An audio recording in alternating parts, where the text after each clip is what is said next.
أعوذ بالله من الشيطان الرجيم.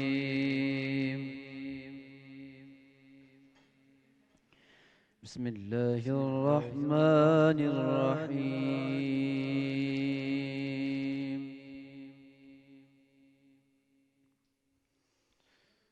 الله نور السماوات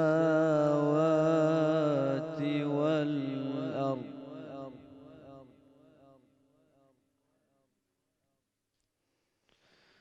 مثل نوره كمشكاة فيها مصباح،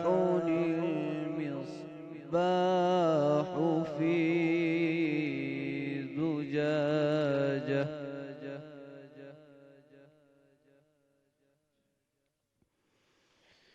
الزجاجة كأنها كوكب دري يوقد من شجرة مباركة زيتونة لا شرقية ولا غربية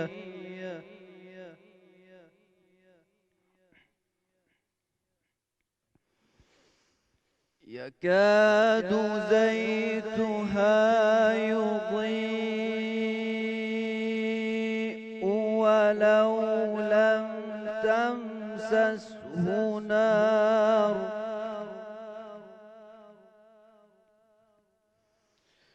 نور على نور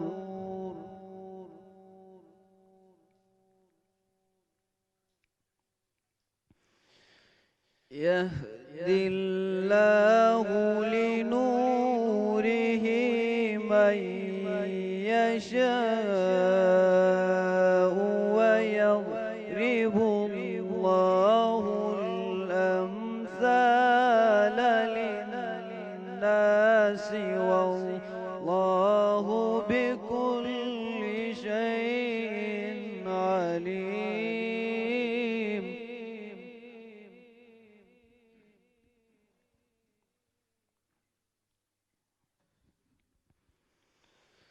في بيوت أذن الله أن ترفع ويذكر فيها اسمه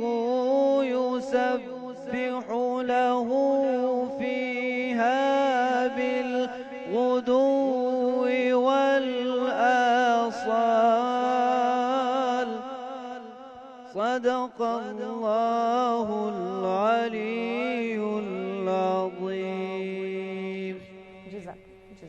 جزاک اللہ. گفتگو شروع کرتے ہیں. ہمارے ساتھ خانم ذکیہ نجفی صاحبہ اور محترمہ راضیہ نوید صاحبہ موجود ہیں. اگر میں آپ سے شروع کروں خانم ذکیہ نجفی صاحبہ، تو آپ کا خاندانی پس منظر، فضائل و کمالات بھی آپ سے اور محترمہ راضیہ نوید صاحبہ سے سنیں گے. تو سب سے پہلے آپ ایسی عظیم ہستی کا خاندانی پس منظر آپ بتائیے گا. حضرت خدیجہ سلام اللہ علیہا ام المومنین. بسم اللہ الرحمن الرحیم. جناب خدیجہ سلام اللہ علیہا جناب خویلد کی بیٹی ہیں، اور جو جناب خویلد کا ذکر رسول خدا کی زبانی ملتا ہے وہ ہمارے لیے سب سے زیادہ معتبر ترین ہے. بے شک.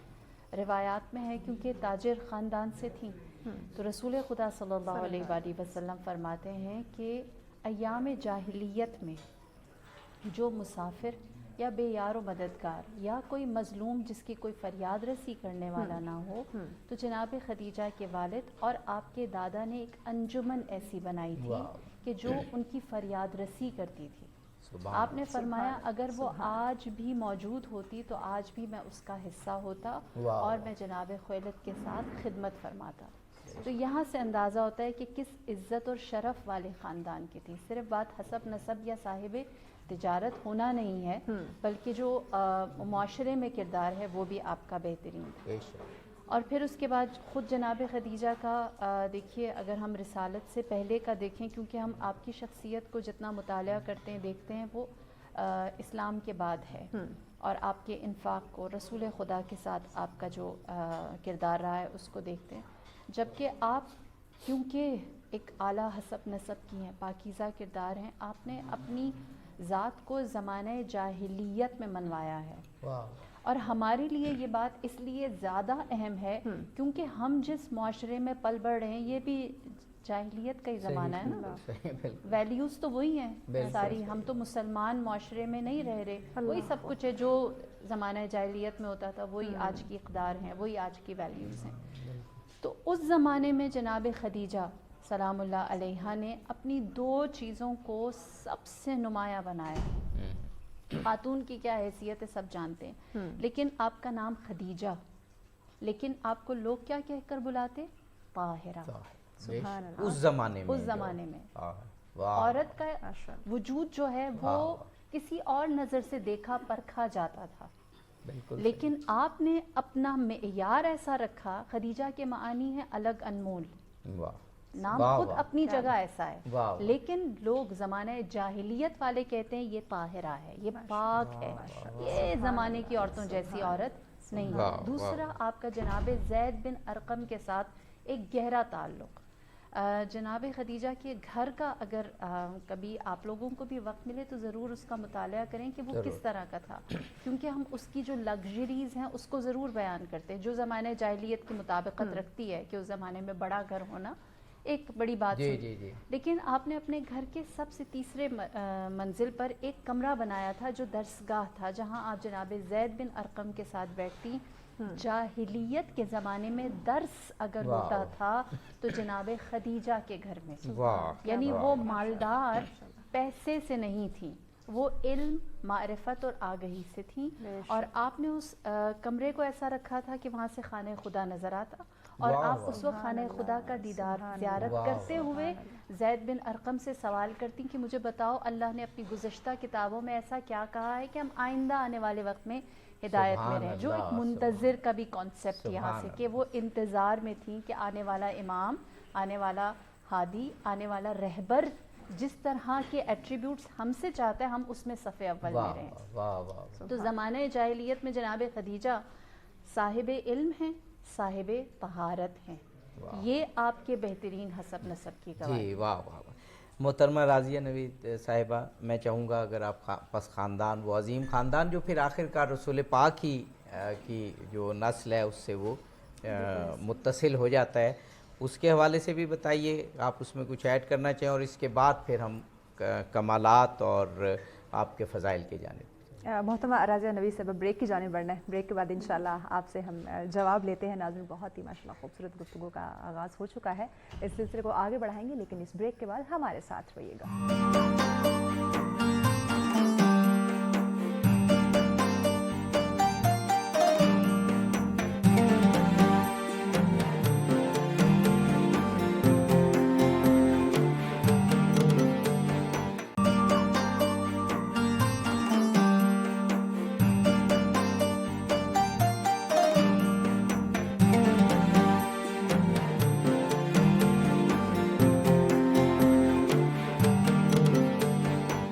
ویلکم بیک ناظرین. مرحبا افطار ٹرانسمیشن میں آپ تمام دیکھنے والوں کو کہتے ہیں خوش آمدید. ماشاءاللہ بہت ہی خوبصورت آج کا ٹاپک اور بہت ہی خوبصورت گفتگو کا آغاز ہو چکا ہے. تو عابد صاحب اس سلسلے کو ہم آگے بڑھاتے ہیں. جی جیسا کہ آپ اپنے انٹرو میں بتاتی ہیں کہ کافی سیگمنٹس ہیں تو ہم بالکل سوال بھی منیمم ٹائم لے رہے ہیں تاکہ علماء والے سیگمنٹ میں علماء کو اور ہماری شخصیات کو زیادہ ٹائم ملے. میں نے خاندانی پس منظر اور فضائل کے حوالے سے آپ سے. بسم اللہ الرحمن الرحیم. بہت شکریہ عابد صاحب.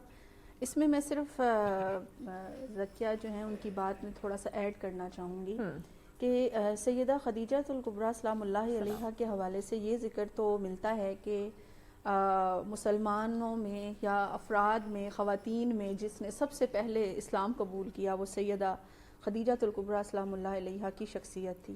لیکن اگر ہم اس کے تھوڑے بیک پہ چلے جائیں تو یہ کوئی ایسا عمل نہیں تھا جو فوری طور پر آپ سے سرزد ہوا ہو یا آپ نے کیا ہو، بلکہ دور جاہلیت کے اندر ہم دیکھیں تو آپ کے جو والد تھے حضرت خویلد رضی اللہ تعالیٰ عنہ اور حضرت نوفل جو ورقہ بن نوفل کے والد تھے، ان دونوں کے اندر ہم یہ چیز دیکھتے ہیں کہ اس وقت جو بت پرستی ہو رہی تھی، اس وقت کے جو آپ سمجھے معاشرہ جس رخ پر بہہ رہا تھا اور چل رہا تھا، اس کے بارے میں ان کے دلوں میں نفرت موجود تھی اور وہ بت پرستی کی طرف اور شرک کی طرف جو ہے وہ گامزن نہیں تھے. اب کیونکہ گھر کے اندر سیدہ خدیجہ کبریٰ سلام اللہ علیہا کو یہ ماحول ملا تو بچپن سے ہی ان کے اندر بھی یہ چیز موجود تھی کہ بت پرستی کی طرف راغب نہیں تھی، شرک کی طرف راغب نہیں تھی، بلکہ جب وہ لوگوں کو وہاں پر بت پرستی کرتے ہوئے دیکھتی، بتوں کی پوجا کرتے ہوئے دیکھتی تو وہ اس کو خلاف تکریم انسانیت سمجھا کرتی تھی کہ یہ کیسے ہو سکتا ہے کہ انسان جو ہے وہ اپنے ہاتھوں سے بنے ہوئے اور تراشے ہوئے بتوں کے سامنے جو ہے وہ سجدہ ریز ہو رہا ہے. تو ان کے اندر جو نفرت تھی وہ وہاں پر موجود تھی. اس کا ذکر ہمیں بعد میں اس طرح سے بھی ملتا ہے کہ جب قرآن مجید کے اندر ان بتوں کے بتلان کے بارے میں آیات کریمہ نازل ہوئیں تو پھر آپ سلام اللہ علیہا برملا لوگوں کو مخاطب کر کے فرمایا کرتی تھیں کہ دیکھو یہ وہی بت ہیں جن کا ذکر میرا رب قرآن میں کر رہا ہے کہ جن کی تم پوجا کرتے ہو، ان کی پوجا تم نہیں کر سکتے اور ان کی عبادت تمہارے لیے درست نہیں ہے. تو ہم دیکھتے ہیں کہ اللہ رب العزت جو ہے وہ ایسی شخصیات کی شروع سے ہی ایک تربیت فرماتا ہے، ایسی شخصیات کی شروع سے ہی ایک سمجھیں کہ انتخاب ہو جاتا ہے ان کا، کیونکہ بعد ازاں آپ نے سرکار دو عالم صلی اللہ علیہ وآلہ وسلم کا جو خاندان ہے، آپ کی جو فیملی ہے اس کا حصہ بننا ہے، آپ کی زندگی کا سب سے بڑا وہ کہیں کہ جو پارٹنر ہے، لائف پارٹنر بننا تھا. تو اللہ تعالیٰ نے پھر آپ کے ایمان کی حفاظت کی جو ایک ذمہ داری کہہ لیں یا جو ایک اہتمام تھا وہ بچپن سے ہی آپ کے گھر کے اندر جو ہے وہ فرما دیا ہوا. یہ خانم زکیہ نجفی صاحب کتنا خوبصورت بیک گراؤنڈ بیان کیا راضیہ نوید صاحبہ نے کہ یہ شخصیات پھر چنی ہوئی شخصیات تھیں، تو ان کا جو خاندانی پس منظر تھا وہ پھر اسی تسلسل میں تھا جو حضرت ابراہیم اور اس سے پہلے انبیاء کے خاندان سے ہوتا ہوا پھر. اور رسول پاک نے بھی فرمایا تھا نا کہ ہم لوگ پاک صلبوں سے منتقل ہوئے ہیں. تو حضرت خدیجہ سلام اللہ علیہ ایسی شخصیت کا جو کمال نظر آتا ہے وہ آپ نے فرمایا تھا کہ اس دور میں کہ جب اور خاص طور پر خواتین کی حالت وہ نہیں تھی فضائل والی. فرمائیے گا. دیکھیے جس طرح ہم لوگ منجی دو عالم کے انتظار میں ہیں، ہم یقین رکھتے ہیں کہ اللہ اپنی زمین کو عدل و انصاف سے بھر دے گا انشاءاللہ. تو اس زمانے میں بھی لوگ جانتے تھے کہ نبی آخر الزمان نے آنا ہے، لیکن جو انٹلیکچوئلز تھے وہ ان کا اہتمام کے ساتھ انتظار کر رہے تھے، جن میں سے ایک جناب خدیجہ سلام اللہ علیہا تھی. اور یہی وجہ ہے کہ اللہ نے ان کا انتخاب کیا. اور ہم تو کوئی بگ بینگ تھیوری کو مانتے بھی نہیں ہے نا کہ دھماکہ ہوا اور سب کچھ ہو گیا. تو اللہ نے سب کچھ منظم طریقے سے بنایا, آدم سے لے کر خاتم تک. کوئی رتب کوئی یابس ایسا نہیں ہے کہ جو اللہ نے اپنی تدبیر کے بغیر اس دنیا میں بھیجا ہو. تو کیسے ہو سکتا ہے کہ خاتم النبیین کے لیے کوئی ہمسر قرار پائے, اور وہ بھی ایسی کہ جس کی مدح و ثنا رسول خدا ساری زندگی کرتے رہیں اور وہ یک دفعہ ہو گیا ہو. تو وہ یہ بات تو خیر اپنی جگہ ہے, لیکن یہ انتخاب, یہ مقام و منزلت کس خوبصورتی سے نبھائی ہے, اس میں جناب خدیجہ کا کوئی شریک نہیں ہو سکتا. کوئی شک. کسی بندہ بشر, کسی انسان کو اللہ نے یہ خطاب نہیں دیا سوائے دو ہستیوں کے, ایک جناب فاطمہ بنت اسد اور ایک جناب خدیجہ بنت خویلد. سبحان اللہ. دونوں یہ دو ہستیاں ہیں. ایک فاطمہ بنت اسد کو جب وہ اپنے بچے کے وقت ولادت کو دیکھتی ہیں تب یہ فرمان آیا, اور ایک جناب خدیجہ جو سوشل بائیکاٹ کا سامنا کر رہی تھی کیونکہ آپ عقد رسول خدا میں تھیں اور سب آپ سے بالکل بائیکاٹ کر چکے تھے, کہ جب آپ کے اندر جناب فاطمہ سلام اللہ علیہا کی ولادت کے آثار ظاہر ہوئے تو آپ اپنی جگہ سے پریشانی میں کھڑی ہوئی کہ کسی سے معاونت لوں. تو اس وقت حاطف نے ندا دی اور کہا لا یمسہ الا ید المطہر, نہیں چھوئے گا اس نومولود کو سوائے پاک ہاتھوں کے. تو یہ شرف صرف جناب خدیجہ سلام اللہ علیہا کو ملا, اور پھر خدا نے خاص اہتمام کیا, حوران بہشتی کو اس مقام پر بھیجا. پھر پروردگار عالم نے آپ کا مرتبہ اس وقت خاص کیا جب جناب ابن عباس فرماتے ہیں کہ میں نے دیکھا محمد مصطفیٰ صلی اللہ علیہ وآلہ وسلم کے ہمراہ ایک بچہ امیر المؤمنین اور ایک خاتون ہے جو خانہ خدا کے سامنے آ کر جھکتے ہیں اور سجدہ ریز ہوتے ہیں. سب سے اولین پہلے نماز گزار. بے شک. کہ آج ہم جناب خدیجہ کا ذکر کریں اور نماز کی بات نہ کریں, اس ماہ مبارک میں نہیں ہو سکتا.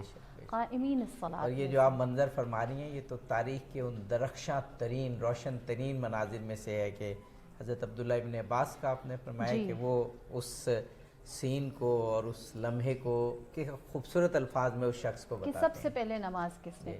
پھر معراج, اللہ نے جناب خدیجہ کے گھر کا انتخاب فرمایا, جہاں سے معراج ہوئی ہے. یہ شرف بھی اس میں کوئی بیوی کا شریک نہیں ہو سکتا جو خداوند کریم نے خاص رکھا. اور پھر ہم سب جانتے ہیں جو بہت مشہور ہے کہ آپ ظاہراً سب سے پہلے ایمان لانے والی یا اس کا اظہار کرنے والی ہیں, اور جو آج کے دن کا خاصہ ہے نا جسے ہمیں بھولنا نہیں چاہیے, وہ ہے شعب ابی طالب. جی بے شک بے شک. جہاں آپ کی رحلت ہوئی, آپ کی وفات ہوئی, آپ تھیں ملکہ, لیکن آپ کی جو اس دنیا سے آپ کا ارتحال ہے وہ مجاہدہ کی صورت میں ہوا ہے. ناز و نعم میں پڑھی ہیں, لیکن شعب ابی طالب سے رخصت ہونا وہ ملیکۃ البطحاء ہے جس کی 70 کنیزیں ہوں. وہ 3 سال ایک گھاٹی میں گزارے. اللہ سب کو مکہ اور مدینہ کی زیارات نصیب کرے. جنت معلیٰ کے پیچھے آج بھی وہ جگہ نظر آتی ہے, بالکل شعب ابی طالب. اور ہم اپنے بہترین جوتے پہن کر بھی وہاں نہیں جا سکتے, جاتے ہیں تو ہم بیٹھ نہیں سکتے, ہماری جانیں قربان اس ملیکۃ البطحاء پر کہ جو اپنے شہر کی علاقے کی سب سے پرتعیش زندگی گزار رہی تھی, وہ شعب ابی طالب میں تھی. اور آپ کا پھر کوئی شریک نہیں ہوتا. یعنی مصائب کی انتہا ہے, اور 3 سال ہیں, یہ کوئی معمولی وقت نہیں ہے. اور پھر گھاٹی ہے, جب ہم کہتے ہیں کہ ایک جگہ تو گھاٹی ہے, کوئی اس طرح کا سایہ آج بھی نظر آتی ہے. جی میں تو کہوں گی گوگل کریں, سب کو ابھی بھی نظر آئے گی کوئی ایسی جگہ. اس میں ایک ملکۃ العرب سیدہ قریش جن کے القاب تھے, اور جو آپ ہم علماء سے سنتے ہیں کہ باقی سارے مکہ کے اونٹ اور ان کا مال ایک طرف اور حضرت خدیجہ کا مال ایک طرف, تو تجارت میں حضرت خدیجہ کے اونٹ سب سے بڑھ کے ان کے ملا کے بھی زیادہ بنتے تھے, اور وہ پھر پتے کھانے پر اور بھوکے رہنے پر مجبور ہوئیں شعب ابی طالب میں. جناب راضیہ نوید صاحبہ, جو آپ کے فضائل ہیں, آپ کے اب جیسے یہ مصائب بیان ہو رہے تھے لیکن وہ بھی فضائل ہیں, اور فضائل بھی اس طرح سے مصائب ہیں کہ جب ان کو ہم دیکھتے ہیں اور پھر ان حالت کو دیکھتے ہیں تو خداوند قدوس نے آپ کو سلام بھیجا. ایسی خاتون, اور اس دور میں کہ جب خواتین کے حوالے سے یہ تھا کہ ہم کہتے ہیں رسول اللہ خواتین کو عزت دینے آئے, تو اس کا مطلب ہے کہ پہلے کیا حالت تھی. فضائل میں وہ کیفیت بیان کیجیے گا۔ ابھی صاحب اس حوالے سے ہمیں دو مختلف روایات ملتی ہیں۔ ایک روایت میں تو یہ ذکر ملتا ہے کہ جب سیدہ خدیجہ الکبریٰ سلام اللہ علیہا سرکار دو عالم صلی اللہ علیہ وآلہ وسلم کے لیے کھانا لے جا رہی تھیں، تو ان کے جانے سے پہلے، وہاں پہنچنے سے پہلے سیدنا جبریل امین علیہ السلام آپ صلی اللہ علیہ وسلم کی بارگاہ میں حاضر ہوتے ہیں اور فرماتے ہیں کہ وہ جو آپ کے لیے کھانا لا رہی ہیں ان کے لیے اللہ نے سلام بھیجا ہے، تو آپ ان کو میرا بھی سلام کہیے اور اللہ رب العزت کی طرف سے بھی سلام کہیے، اور انہیں یہ پیغام دیجئے کہ اللہ پاک نے ان کے لیے جنت میں موتیوں کا ایک ایسا محل بنا دیا ہے کہ جس میں کسی قسم کا کوئی شور نہیں ہے، کسی قسم کی کوئی بے سکونی نہیں ہے۔ اور یہ سلام پھر نبی اکرم صلی اللہ علیہ وآلہ وسلم نے سیدہ خدیجہ الکبریٰ سلام اللہ علیہا کو جو ہے وہاں پر پیش کیا۔ دوسری روایت میں ہمیں یہ ذکر ملتا ہے کہ ایک روز آپ صلی اللہ علیہ وآلہ وسلم بھی موجود تھے، سیدہ خدیجہ الکبریٰ سلام اللہ علیہا بھی موجود تھیں، اور سیدنا جبریل امین علیہ السلام بھی موجود تھے۔ تو براہ راست سیدنا جبرائیل امین علیہ السلام نے عرض کی کہ اللہ نے اپنا سلام بھیجا ہے، تو سیدہ خدیجہ الکبریٰ سلام اللہ علیہا نے پھر آپ کو اس پر جواب دیا۔ اب یہ اتنی بڑی بات ہے کہ یعنی اس حدیث پاک کو پڑھ کر مجھے یوں لگا کہ یقیناً سیدنا جبریل امین علیہ السلام کو بھی یہ اعزاز نصیب ہوا کہ وہ سیدہ خدیجہ الکبریٰ سلام اللہ علیہا سے بات کر سکیں اور براہ راست جو ہے وہ اللہ رب العزت کا سلام وہاں پر پیش کر سکیں۔ اتنا بڑا کام تھا حضرت خدیجہ کا کہ خود قرآن پاک نے حضرت خدیجہ کے کام کو اللہ نے قرآن میں اپنا کام قرار دیا، بالکل ایسا، اور کہ ہم نے آپ کو غنی کر دیا۔ اتنی بڑی ہستی کون ہو سکتی ہے کہ خداوند قدوس نے اپنا ایک اعزاز بخشا کہ میں نے جو غنی کیا ہے تو خدیجہ کے ذریعے تمہیں کیا۔ بلکہ اگر اس میں ایک اور بات میں ایڈ کروں کہ قرآن مجید کی کچھ ایسی آیات مبارکہ بھی موجود ہیں کہ جب یعنی سیدہ خدیجہ الکبریٰ جس انداز میں رسالت مآب صلی اللہ علیہ وآلہ وسلم کی تائید کرتی تھیں یا جس انداز میں آپ کو تسلی اور ڈھارس دیتی تھیں، ان الفاظ میں عربی زبان میں پھر سمجھے اب ہمارے سامنے موجود ہے کہ وہ ذکر قرآن کا حصہ بن جاتا ہے۔ اگر آپ اجازت دیں تو ہمیں وقفے پہ جانا ہے، اور اس وقفے سے قبل ایک نعت سننا چاہیں گے۔ قاری انعام الحق ہمارے معروف نعت خان ہیں، وہ انشاءاللہ نعت پڑھیں گے۔ بسم اللہ کیجئے۔ بسم اللہ۔ میرا گدا میرا منگتا میرا غلام آئے، میرا گدا میرا منگتا میرا غلام آئے، خدا کرے کبھی طیبہ سے یہ پیام آئے، میرا گدا میرا منگتا میرا غلام آئے، غلام ساغر رہوں میں تو علی کا نوکر ہوں، غلام ساغر رہوں میں تو علی کا نوکر ہوں، ہمیشہ پنجی تنی نسبت ہی میرے کام آئے، ہمیشہ پنجی تنی نسبت ہی میرے کام آئے، میرا گدا میرا منگتا میرا غلام آئے۔